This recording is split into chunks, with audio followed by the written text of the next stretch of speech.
Siempre a la intoxicación por monóxido de carbono se la llamó la muerte silenciosa Sí. o el asesino silencioso. ¿Por qué? Porque el monóxido de carbono es un gas que no tiene olor. Un olor. Exacto.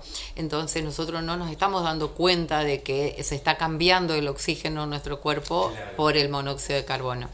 Porque uno lo aspira y en el lugar del oxígeno se acomoda el monóxido de carbono y eso es lo que nos va produciendo una intoxicación. De todas maneras, en el caso de esta gente empezaron a sentir síntomas y bueno, gracias a Dios pudieron darse cuenta de que la sintomatología estaban todos juntos y podía ser relacionado con algo que habían consumido todos juntos o algo de la casa. Y a veces esto no sucede así. Entonces, es importante que tengamos en cuenta fundamentalmente los síntomas que produce la intoxicación por monóxido de carbono, además de las medidas preventivas que probablemente los chicos de los bomberos lo habrán explicado. Nosotros tenemos que saber que, bueno, el gas es un gas que se produce por una mala combustión. Entonces, obviamente que no hay que poner elementos que hagan combustión como el motor del auto, como bueno, un horno, un brasero en lugares cerrados, porque ahí es donde se va produciendo el monóxido de carbono. La sintomatología que habitualmente uno tiene, lo primero que aparece es cefalea. Mucho cefalea, mucho dolor de cabeza. Es casi uno de los síntomas primarios y más intensos.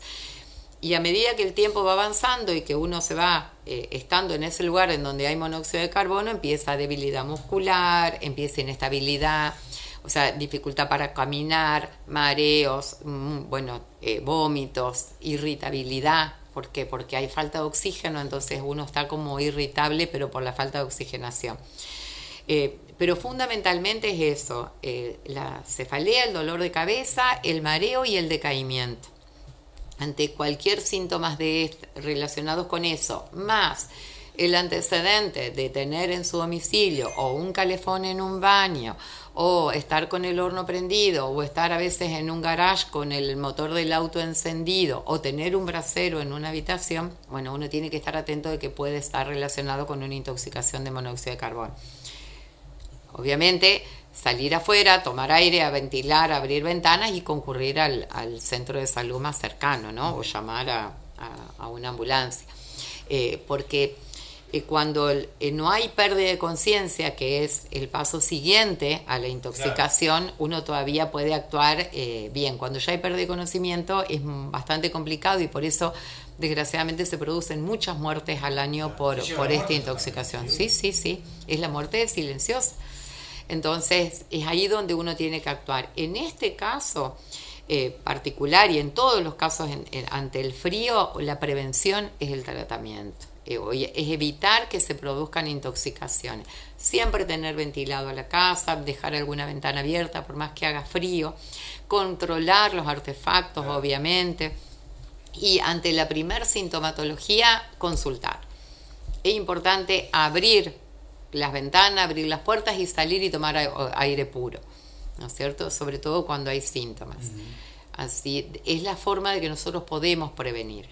Combustión incompleta le llaman, ¿no? Exacto, es la combustión incompleta de esos gases.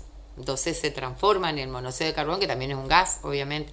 Por eso se da en todos los elementos que utilizan el fuego como claro, combustión. O sea, el fuego. Exacto. Porque dice que el fuego, la combustión es completa. Exacto. Pero cuando hay grasa y otras cosas... No, y bueno, en el caso del horno, por ejemplo, también. ¿Pero por qué? Porque se produce la combustión incompleta porque está cerrado. Ah, claro. Entonces, claro, lo mismo en el caso del auto, tampoco no hay fuego. Claro. Uno mantiene encendido el auto y también se produce una combustión incompleta. Claro. Y ahí es donde se genera el monóxido de carbono. Y al entrar al organismo, cuando uno lo aspira, va a ocupar el lugar del oxígeno. Nosotros claro, estamos en un lugar cerrado, respiramos obviamente en un lugar donde se está intoxicando con monóxido de carbono, nosotros respiramos y eso va a ubicarse en el lugar del oxígeno a nivel claro, pulmonar y entonces ahí empieza la catarata de síntomas. Todos los síntomas que tiene la intoxicación de monóxido de carbono están relacionados con las hipoxias, con la falta de oxígeno circulante en el organismo. ¿No te das cuenta? No. Respirás. Respirás, no sabes que respirás porque no tiene olor, claro, y no te das cuenta de que te estás intoxicando. O sea, te das cuenta con esos síntomas. El problema sí, es sí, sí, darse cuenta que esos síntomas pueden estar relacionados con una intoxicación. claro. Si Bueno, nosotros estamos en un ambiente cerrado y tenemos un horno prendido y empezamos con dolor de cabeza, con mareo, y bueno, obviamente que tenemos que darnos cuenta y poder abrir alguna puerta, una ventana a tiempo. bien, y si no se te pasa, vení al hospital.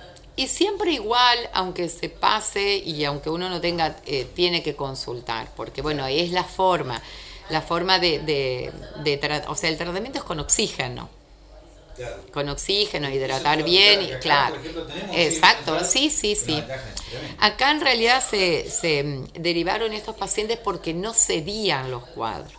O sea, a pesar del tratamiento que se había iniciado con hidratación y con oxígeno, seguían muy sintomáticos los pacientes. Es por eso que se derivaron, Claro. y obviamente la complejidad del No, hospital no es la misma. no mejoraban, digamos. No mejoraban, la sintomatología seguía muy importante, y entonces por eso se tomó la decisión de derivarlos a un centro de mayor complejidad. Y además de eso, que había niños involucrados. Está bien. Entonces por eso. Una pregunta, no sé si eso. ¿Quedan secuelas, doctora? Habitualmente no. Habitualmente cuando es una intoxicación leve, moderada, como fue este caso, no hay. No. Las intoxicaciones severas sí son mucho más complicadas, y por ahí las consecuencias o las secuelas vienen producto del mismo tiempo de que uno está, por ejemplo, con hipoxia cerebral.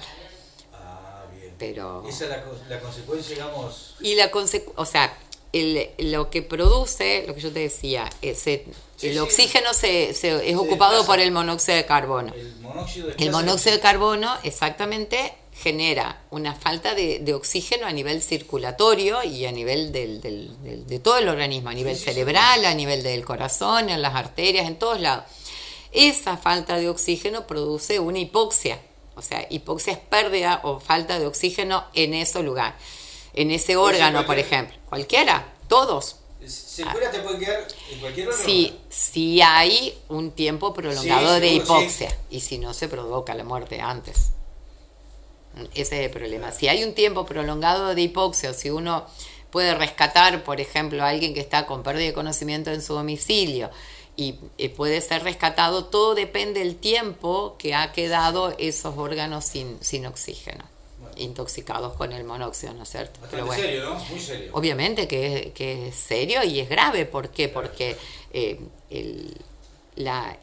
más que todo es la alta mortalidad que hay en este tipo de casos, que es por eso te digo lo que se llama el asesino silencioso. Sí. Entonces, es ahí donde nosotros tenemos que intervenir, en la prevención, claro, en el control y en tener prácticas sanas y de calidad en su casa. De eso, de no tener braseros, de no tener, de controlar los calefactores, de no prender el horno para calefaccionarse, que eso es algo muy, muy común en la gente. La gente se calefacciona con hornos. El horno lo bajan exactamente. Y es ahí, eso es uno de los generadores de monóxido de carbono. Lo mismo, exacto, los hornos que están abiertos y que uno usa para calefaccionar. El brasero lo mismo. ¿Por qué? Porque consumen oxígeno, claro, y lo transforman en monóxido de carbono. Entonces, en el caso de los braseros tampoco está indicado. Obviamente que si uno está con un brasero en un lugar que está abierto, no pasa absolutamente nada. Pero siempre que estemos con un brasero tiene que estar en un lugar abierto. No vamos a poner un brasero en una habitación. Un ventilador tiene que estar abierto. Sí. Mínimo. Sí. Y controlar obviamente los artefactos de gas, porque se puede producir por gas, por cualquier, por leña, por cualquier elemento, por cualquier mezcla de gas que no combustione. Nada recomendable es llevar un brasero al dormitorio, ¿no? No, obviamente que no. ¿Y antes era común eso? Y antes era muy común, y sigue existiendo, obviamente. También en algunos te dicen que se puede llevar el brasero, calentar y después sacarlo. Habitualmente no se recomienda. Hay que buscar otras formas de calefaccionarse, o de última a poner un brasero en un lugar en donde haya una ventilación. Cualquier método. Yo me acuerdo de algunos hasta calentaban, qué sé yo, ¿cómo es? ladrillos que también, Ah, sí, también. daban calor. Con ladrillos para como bolsa de agua caliente. Claro. O les ponen en los pies, sí, sí. Sí, desgraciadamente se viene una semana muy intensa, aparentemente de frío, y bueno, y es ahí donde uno tiene que tener mucho cuidado con la calefacción. También lo otro es no colocar, por ejemplo, un calefón en un baño, que son cerrados. Esas cosas también es importante, controlar las ventilaciones que uno tiene de los artefactos a gas, controlar los elementos a gas que uno contiene en su casa. O sea, es importante. Y si uno no controla o no lo pudo controlar, bueno, por lo menos dejar algo abierto. Porque uno cierra todo herméticamente para que no entre más frío, y ahí es donde es peligroso. Si no podemos controlar y si tenemos algún artefacto que está quemando mal o que pensamos que puede llegar a generarnos un monóxido de carbono, dejar una ventana abierta. Sí, bueno, ya que estamos, vamos a hablar de las vacunas, que tenemos vacuna para influenza, para COVID, que bueno, estamos ante un brote bastante importante de influenza, de gripe A. No se está hisopando, obviamente, porque no hay posibilidades de hacerlo, pero que el que no está vacunado, que concurra a vacunarse al hospital, es una forma de prevenir mayores complicaciones. Nosotros hoy estamos con el hospital, prácticamente tenemos 8 internados. ¿8 internados? Sí, todo el fin de semana estuvo así. Todos cuadros respiratorios relacionados con esta época del año. Sí. Entonces, bueno, pedimos también a la comunidad que el que no se ha vacunado, que concurra a vacunarse, siempre hay tiempo. Hay vacunas disponibles en el hospital y bueno, así evitamos complicaciones. ¿Qué edad? La vacuna para la gripe, y tenés desde los 6 meses hasta los 3 años, creo. Después de los más de 65 también, y entre los 18 y 65 es con factores de riesgo. Claro.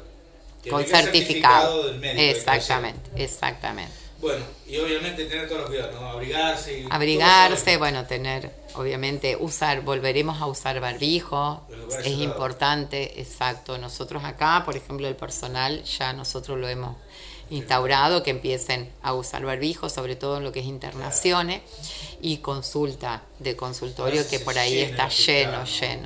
Sí, desgraciadamente estamos con una altísima demanda de cuadros respiratorios, entonces bueno, también insistimos con el uso de barbijo, por lo menos del personal acá adentro. Y bueno, y obviamente consultar ante la persistencia de fiebre. Lo más importante es eso: fiebre persistente, más de 48 horas, falta de aire.